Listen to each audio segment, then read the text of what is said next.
There's over $1 trillion of waste in supply chains today. The net zero carbon emission is something that corporates are taking very seriously. To meet these objectives, they're going to have to take into consideration CO2 emissions.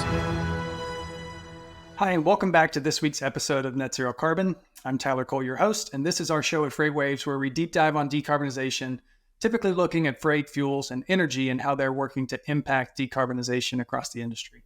Today, I'm joined by an all-star team. We've got Brett Wetzel, newly, congratulations on the new title, Vice President of Sustainability and Innovation at US Venture. Brett, how you doing? Fantastic. Thanks for having me, Tyler. Excited to have you. And we're also joined by Lynn Lyon, Director of Sustainable Transportation at US Energy. Lynn, how are you? Doing great. Thank you, Tyler. I'm excited and action-packed. I had a hard time bringing you on because there's so many things we could talk about. So choosing where to focus was the most difficult part, honestly, of this interview. But we've chosen to focus our conversation around renewable natural gas as a trend in the industry towards decarbonization. So before we launch into that, why don't we get just brief intros from both of you? And Brett, since you're at US Venture, if you want to talk a little bit more just about the structure of the organization as a whole. Yeah, absolutely. I'd love to. US Venture is a 70-year-old company that's still family owned and privately held. So our roots actually 70 years ago started with two brothers in Appleton, Wisconsin that started fuel oil hauling business. And what's been really cool throughout the history of our company is the number of businesses that we've had has expanded. Our impact, both, with customers, but also with our own employees have expanded. And, so we don't go too far or too long, just highlighting the fact that, we're one of the leading distributors of tires in the nation. So we actually have our own fleet that's moving things around the country. We have a business that works on energy and sustainability strategies with shippers.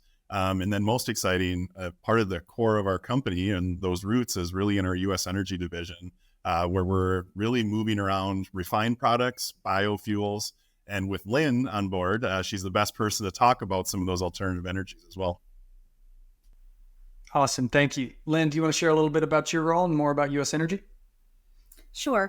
My role as Director of Sustainable Transportation is to work with the shippers and the carriers who are looking for innovative ways to decrease their carbon emissions.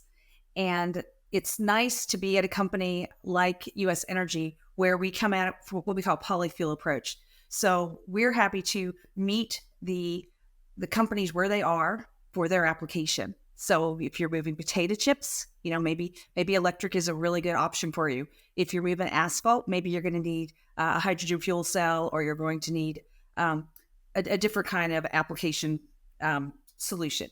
So for those applications, we like to take a step back, talk with our customers, find out what their goals are, what they're getting asked for from their board of directors, from their executive team, what their employees are coming up with, and find the right technology, the right fuel that meets their needs best. I love that approach. It's so needed in the industry because different fleets, different types, all have different needs. And unless you've got your ear to the ground and you're working with them in partnership, there's just too many options to choose from. People get paralyzed. So I'm glad you guys take that approach. And it makes sense given the structure of the enterprise that you guys have options to be able to address each of those needs with clients. Thank you for sharing that, Lynn. Let's double click into RNG. It's a passion of mine. If you've been listening to the show for a long time, you know that I started my sustainability journey with the CNG pilot 12 years ago in the America's natural gas corridor days. We've since grown more into that polyfuel future you were just discussing, Lynn, and we now get to talk about RNG instead of just CNG and LNG, which is really the method of delivery. RNG tells a different story about the life cycle of the fuel. Can we just start with a brief overview there, Lynn, with what is RNG? Sure. I started about 12 years ago, same as you, Tyler, and I started in the upstream traditional natural gas place. And the thing about that is CNG, compressed natural gas, and RNG are molecularly the same thing. So it's CH4, carbon and hydrogen, and the engine doesn't care and so we've been working on this technology for 12 years now, right? And like you said, the difference is in the production of the RNG. So RNG is renewable natural gas, and it comes from different feedstocks. It can come from dairy farms, which we have a lot of up in Wisconsin, or other animal farms. Also, it can come from wastewater, landfill. And as our population grows and we have more waste, it's important that we find ways to reuse that natural gas. Great explainer. Thank you. Brett, maybe briefly before we jump on to kind of trends in the industry, some of the sustainability metrics around RNG or the benefits of using that as a fuel. Yeah, absolutely. And I do have to say, I think we're all on the same page. When I had first started, it was working with customers that were starting on the CNG side of things. So that was really my intro into a lot of the alternative energy side. And I think from that start 10 years ago, as Lynn had mentioned, renewable natural gas is a big part of kind of, the second life or the revival. Fossil natural gas does still have benefits over traditional diesel.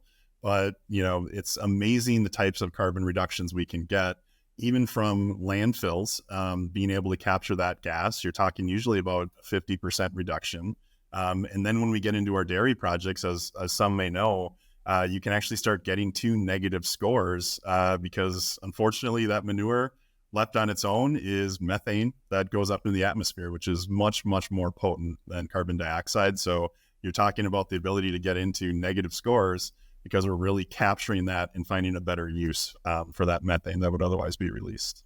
Very helpful and important to realize for listeners to understand the reason that it's negative is the way we're accounting for the warming potential of those gases in the atmosphere. So there's plenty of resources. Hit me up on LinkedIn if you want to go down that rabbit hole. We can send listeners there. But the point is, because we're getting rid of that, we're taking advantage, we're repurposing that gas now, using it as a fuel, we're combusting it. It's no longer methane going up, it's CO2. And the difference in their warming potentials is what accounts for that really short-term, short-lived, positive climate impact. And that's why it's such a good opportunity for fleets to use it. So thank you for explaining that. Let's talk about what you guys are seeing in the industry. This is, we're talking 10 years later from when it really started taking hold.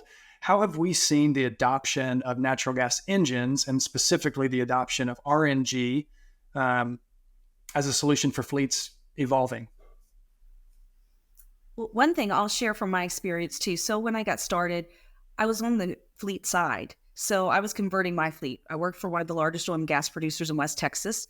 So I bought hundreds of F-250s. I bought Peterbilt trucks and they worked, and that's why this has continued. So we're probably on, our third or fourth generation of technology now on the truck side. And that's advantageous. So the companies that are using the natural gas trucks are doubling down. You see Amazon buying more trucks. Now they're moving into electrification in other areas as well, but these trucks work. UPS is buying more trucks. They had a big announcement recently about that. Waste Management, Pepsi, they all continue. And one of the important parts I'll say about that too is when you're talking about the technology, the internal combustion engine, they're familiar with the technology, right? And so 90% of the truck is the same for parts. We know that the entire trucking industry had issues with parts going through the pandemic. So they like a truck that they're familiar with, and we're only switching out the fuel piece of it. And when you talk about who's doing this, you've got all the big names. So you've got PACCAR, my trucks were Peterbilt, they have a lot on the road. You have Freightliner, you have Volvo in the space. So all of the biggest trusted names in truck technology have a CNG or RNG option. And I think that's important. One other thing I will mention regarding that is one of the limitations, though, was we had a 12-liter engine. That was the largest engine we had. So that goes back to my comment about are you moving potato chips, right? Because you need that torque and you need that power. So there's a 15-liter engine that is being tested right now by Walmart and other large fleet customers, and they're having great results. I had a talk with my friend at Cummins this morning, and he was giving me the feedback that they like the trucks and they're going to be coming on the roads in the next year. So we're going to see orders and we're going to see this new engine. Another point about this is the 12-liter was revised for natural gas. This 15-liter is built for purpose.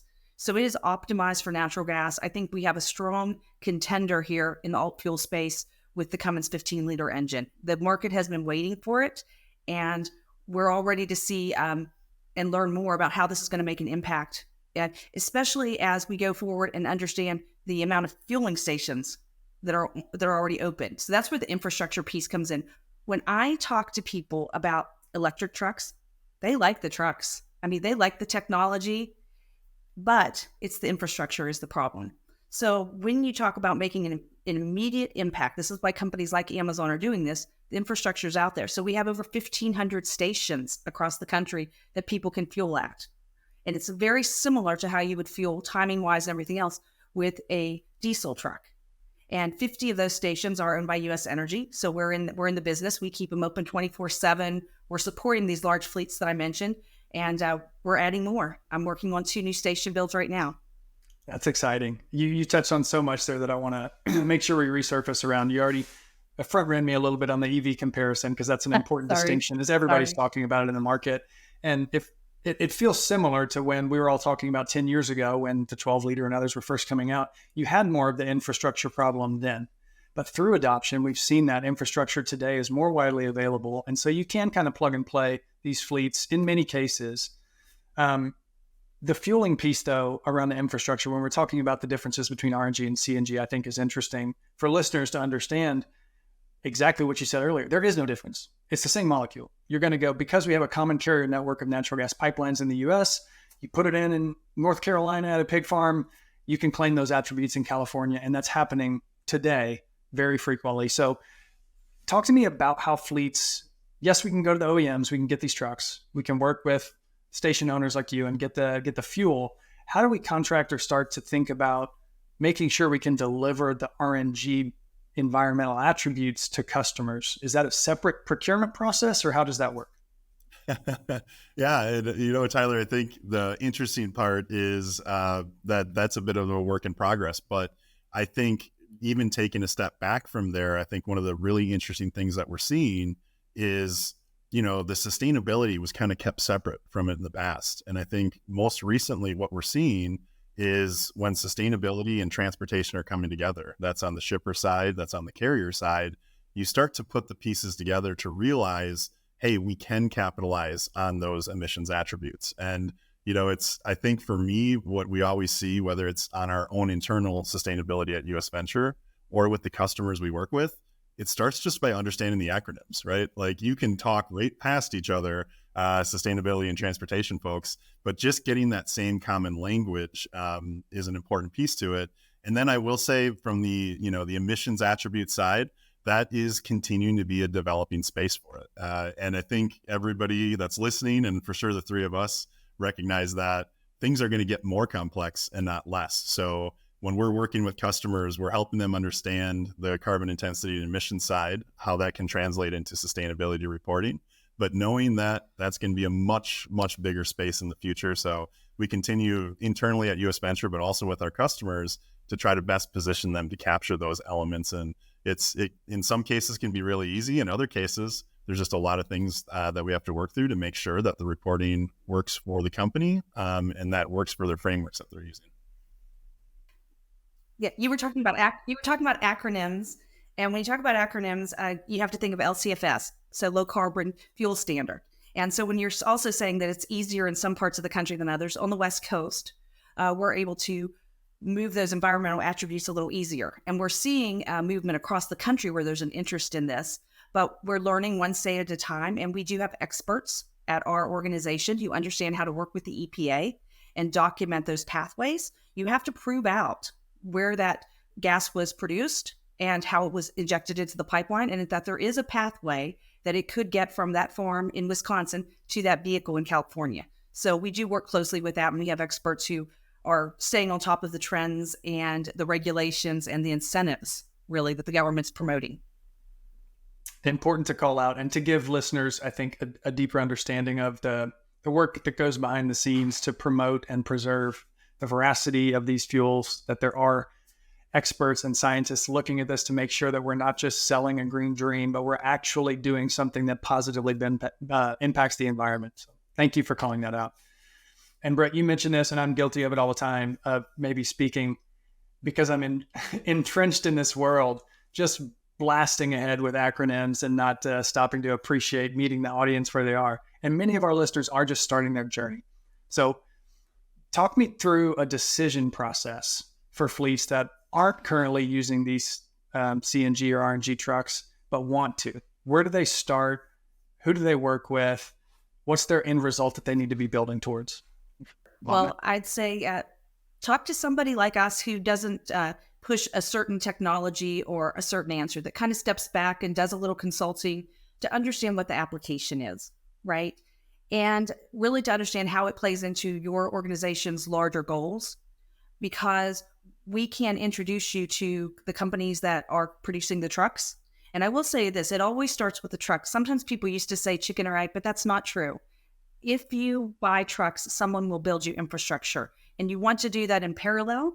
So you want to make sure that either one, there's already an existing station nearby that you can fuel up at, or that you work with somebody like us to either put in a private station or a public station that could be another source of revenue for your company as well. So there's some ways, there's a lot of creative ways we can work together, but the most important thing is that you develop your plans for acquiring your trucks and setting up your infrastructure in parallel. Yeah, and my plus one there too is I think where we really see success is in collaboration. And yeah, that sounds like a buzzword, but what's really interesting is when the fleets connect into the shippers then too, especially if it's, scope 3 emissions or for hire freight, because we start to see things like dedicated contracts or more strategic relationships, because what's good for the fleet is also good for the emissions reporting, and a lot of the sustainability objectives of the shipper side of the equation too. So I think where we've seen the greatest success is when those parties come together and sharing the successes, but also, like Lynn had mentioned, we're a lot of generations into these trucks. It's also kind of sharing in the realities, sometimes the challenges as well.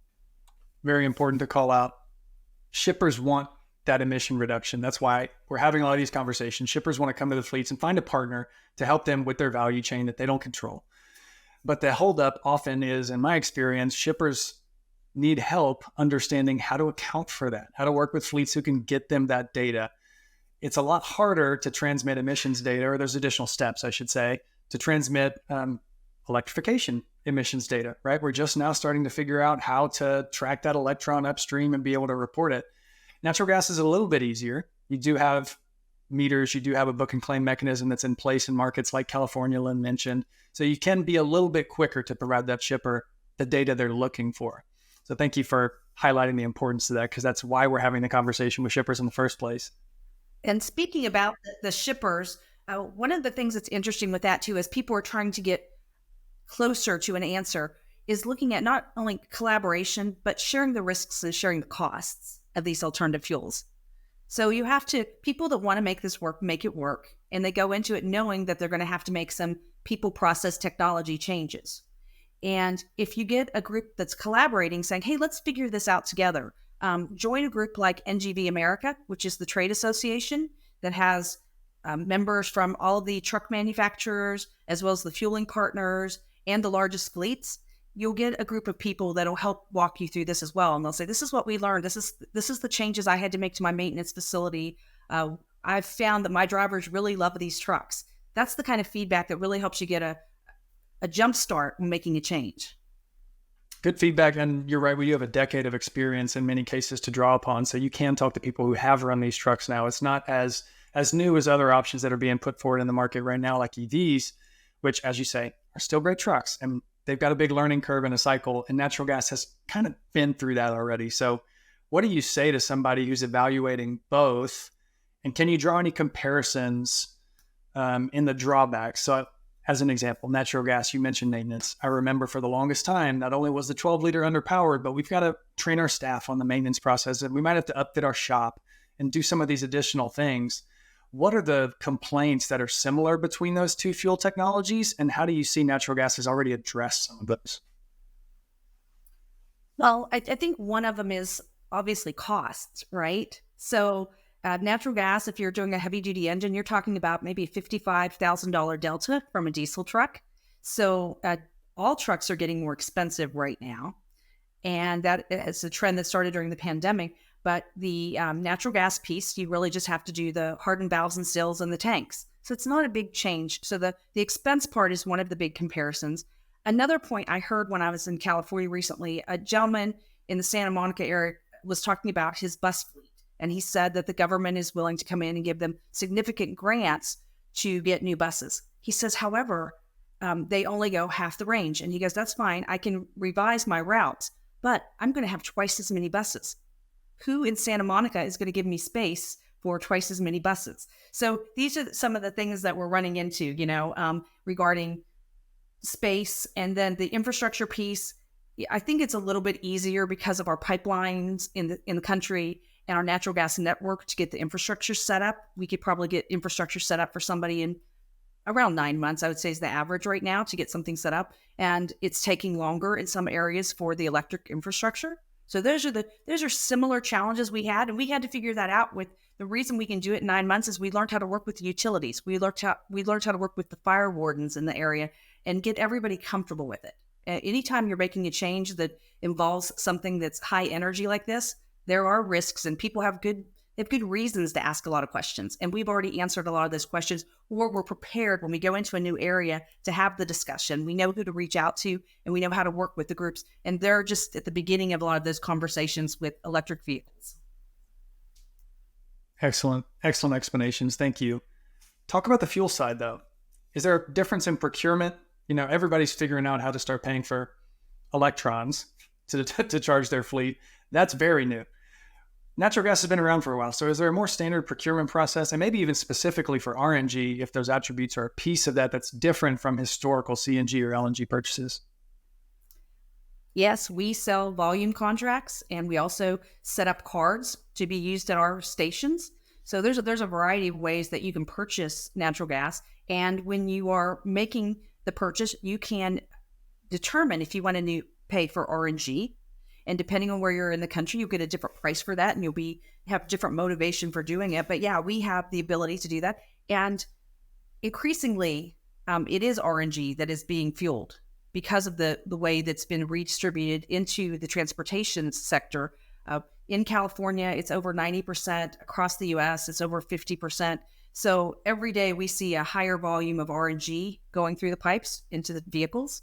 And that trend is just going to continue because it is our industry's desire to help with the decarbonization time that we're in right now.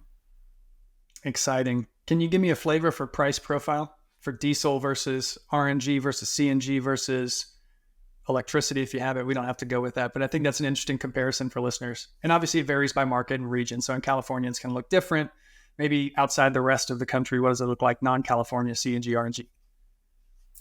One of the things I'm going to say, having worked with this news, it's a steady price, right? If you want to go in and actually understand what your spend is going to be, it's going to be around $2.25, something in that range. And it's been in that range for the last 10 years. And it's very similar for RNG and CNG. You might play a slight delta to get RNG, but again, it just depends on where you're at. But it's going to be a very similar price. And gosh, diesel, I don't know where we are today. Are we at $4? Are we at $4? Something like that? It's hard. It's up and down, the volatility, right? And in the wholesale markets, where we're encroaching on decades high.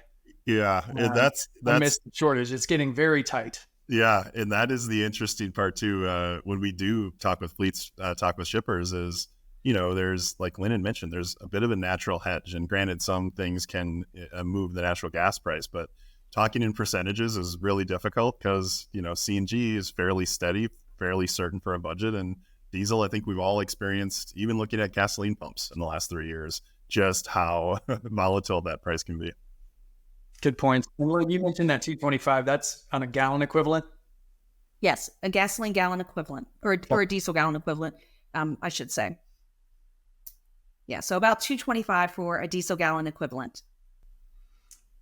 We can leave with that, and that'll get some eyebrows raised and probably generate some phone calls, I would hope.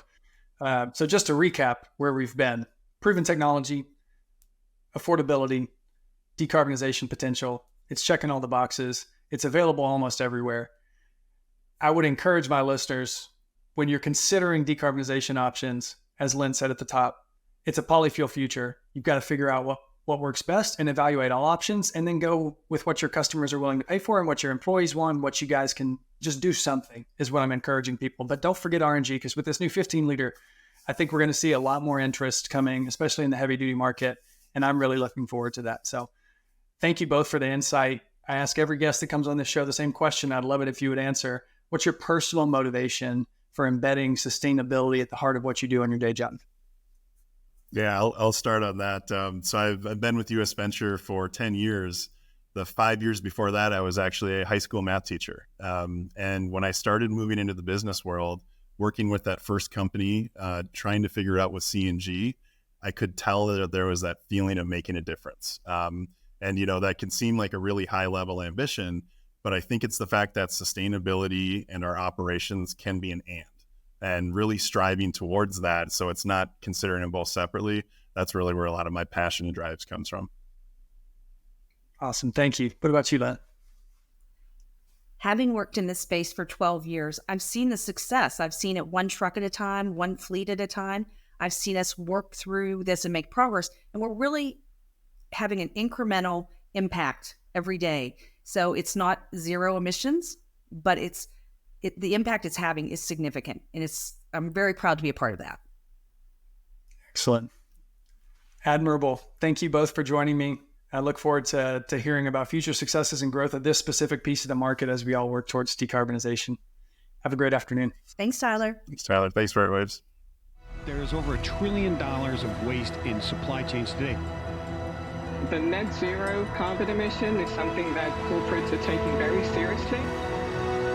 To meet these objectives, they're going to have to take into consideration CO2 emissions.